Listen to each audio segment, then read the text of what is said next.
Ja, wenn laut wird, fängt zu tanzen an, meine Funknummer auf dem Album.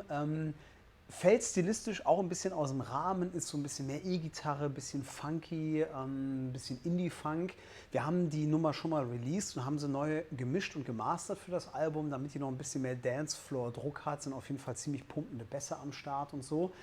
Ich mag die Nummer gerne, ist auf jeden Fall so eine Tanznummer. Und zu dem Song haben wir ein richtig tolles Video zum Single-Release damals gemacht, wo auch einige meiner Fans und BegleiterInnen mitgemacht haben. Ist so ein schönes Tanzvideo geworden. Sinngemäß geht es im Song eigentlich simpel gesagt darum, egal was dir passiert, also vor allem Negatives im Leben, und das kennen wir alle, ob das jetzt ist, du bist in eine Pfütze getreten, nasse Schuhe den Rest des Tages oder verlassen worden, Job gekündigt, irgendwas richtig Blödes.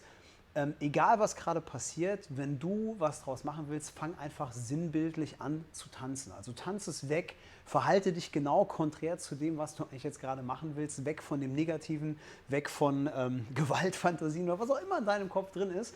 Geh einfach darauf ein und sag, ich tanze einfach, ne? Fang zu tanzen an. Und das ist so ein bisschen die Idee im Refrain, ein bisschen bildlich getextet, egal was immer auch passiert, das ganze Level ist elite. Also wenn man das so betrachtet, kommt man so ein bisschen leichter durch. Im Prinzip mein Song zum Thema, wenn das Leben dir Zitronen gibt, mach Limonade draus. Das wäre so die Bedeutung von, wenn laut weht, fangt zu tanzen an. Hört einfach mal rein, der Song ist wirklich klasse und macht mit Sicherheit Spaß.